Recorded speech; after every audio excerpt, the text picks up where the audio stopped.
tudo bem?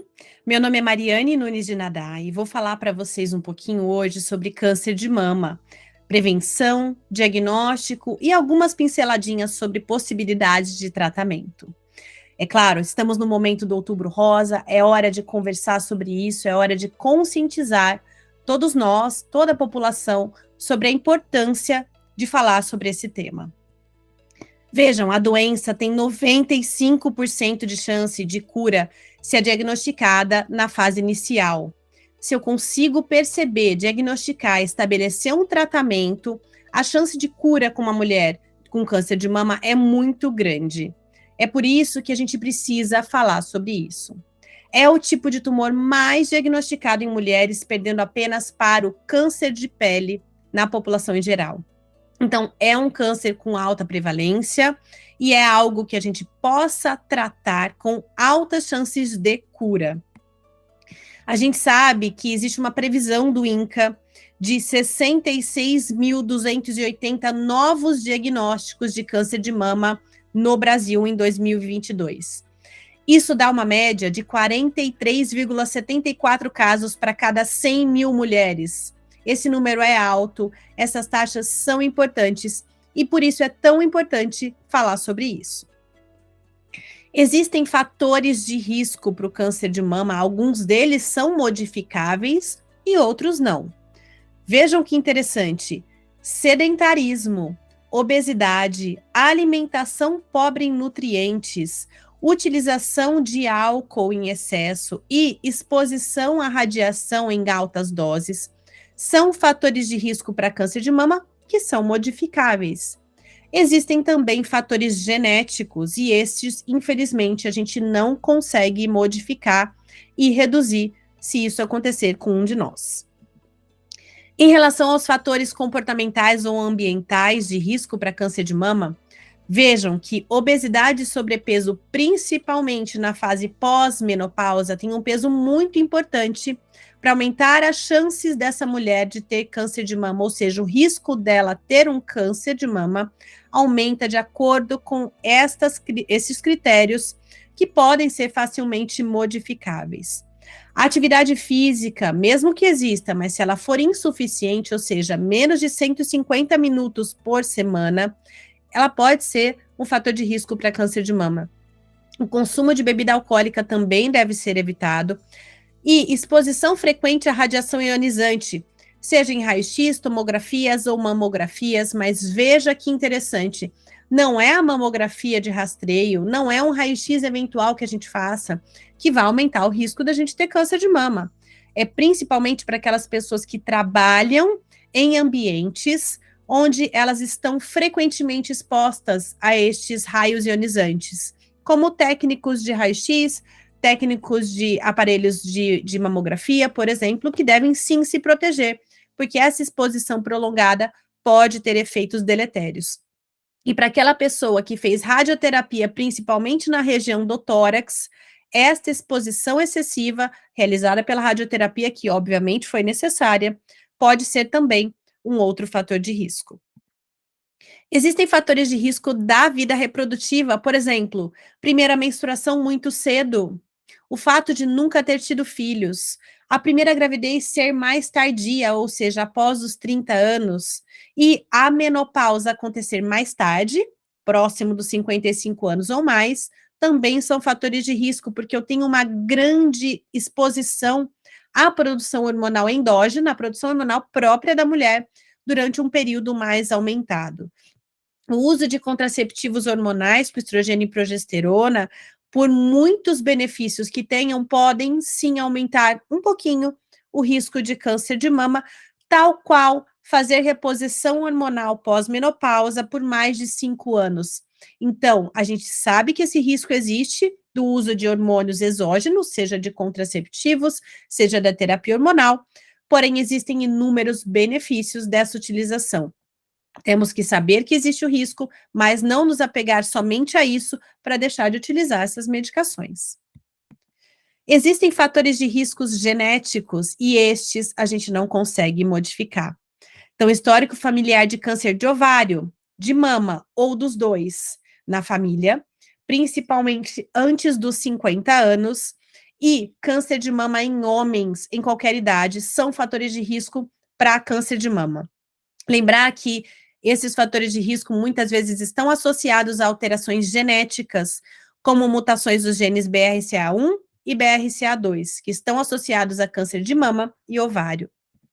Dos cânceres de mama da população em geral, gente, 10% deles têm uma origem genética. E muitas vezes relacionadas a estes dois genes que nós conversamos. Por isso é tão importante saber o histórico familiar. Quem teve câncer de mama, qual o grau de parentesco, com quantos anos fez o diagnóstico? Porque quanto mais distante o grau de parentesco, menor o risco. Quanto mais tarde essa pessoa fez o diagnóstico, menor o risco. Câncer de mama em parentes mais próximos, com idades mais precoces, são fatores de risco maiores. Existem alguns sinais e sintomas que nos levam a ter que procurar um especialista para avaliação precoce, porque podem, e nem sempre são, mas podem estar relacionados a diagnósticos de câncer de mama. Por exemplo, nódulos palpáveis, inchaços da pele, que fica com aquele aspecto da casca de laranja, cheio de pontinhos, irregularidades ou retrações na mama que não estavam lá antes, dor ou inversão do mamilo, aquele mamilo que porventura nunca foi invertido e agora ele inverteu, isso é um fator de alerta para a gente procurar um especialista para avaliação. Além disso, vermelhidão ou descamação que não tenha algum outro fator desencadeante e secreção mamilar, em especial aquelas que são de um único lado e que têm um aspecto serossanguinolento, ou seja, aquela água de carne. Estes são fatores de alerta para procurar um especialista e fazer uma avaliação precoce. O exame clínico das mamas, ou seja, palpar as mamas, é algo que deve ser feito por especialista, mas vejam, não tem tantas indicações precisas. Na prática clínica, a capacidade de um especialista treinado perceber uma alteração nas mamas é em torno de 28% a 36%. Por quê? Ele deve sim ser feito anualmente, esse exame deve ser feito anualmente, mas a gente consegue perceber muito pouco com a ponta dos dedos diagnósticos de câncer de mama. A gente consegue palpar eventualmente algum nódulo, se ele for mais de 1 centímetro, se ele tiver superficial, mas nódulos mais profundos, alterações com menos de 1 centímetro, alterações não nodulares que podem ser diagnosticadas como câncer de mama, não são palpáveis no exame clínico. Mas mesmo assim, se recomenda que esse exame por especialista seja feito uma vez por ano, a partir dos 40 anos de idade da mulher. E o autoexame, a gente deve ou não fazer autoexame?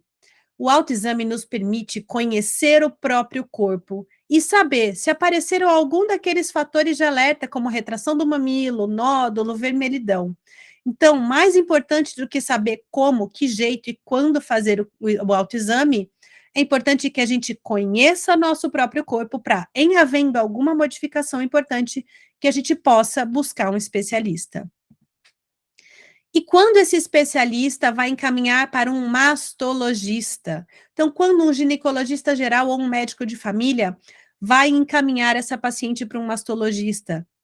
Quando ele percebeu algum nódulo mamário em mulheres com mais de 50 anos, que não estavam lá antes, um nódulo em mulher de mais de 30 anos, mas que persiste por mais de um ciclo menstrual, um nódulo que tenha consistência endurecida, aderida a planos profundos, ou que ele aumentou de tamanho nos últimos tempos, e se em algum momento essa mulher apresentar descarga papilar, ou seja, aquela secreção pelos mamilos, com características serossanguinolentas, ou seja, aquela aguinha de carne. O câncer de mama, ele é pautado em alguns pilares importantes, como promoção de saúde, que é nada mais, nada menos do que falar sobre o assunto, fazer ações educativas, difundir esses conhecimentos para toda a população. Isso é importante para que a população possa buscar a detecção, ou seja, o diagnóstico precoce. E para isso, elas precisam saber quando procurar um especialista e, obviamente, ter esses exames de rastreamento disponíveis. É muito importante que a gente tenha disponibilidade para o rastreio e detecção precoce. e, quando detectado, que essa paciente possa ter um tratamento adequado, que ela seja encaminhada e referenciada para centros de especialidade e que isso não tome tempo, porque tempo, quando a gente tem um diagnóstico de câncer, ele é crucial.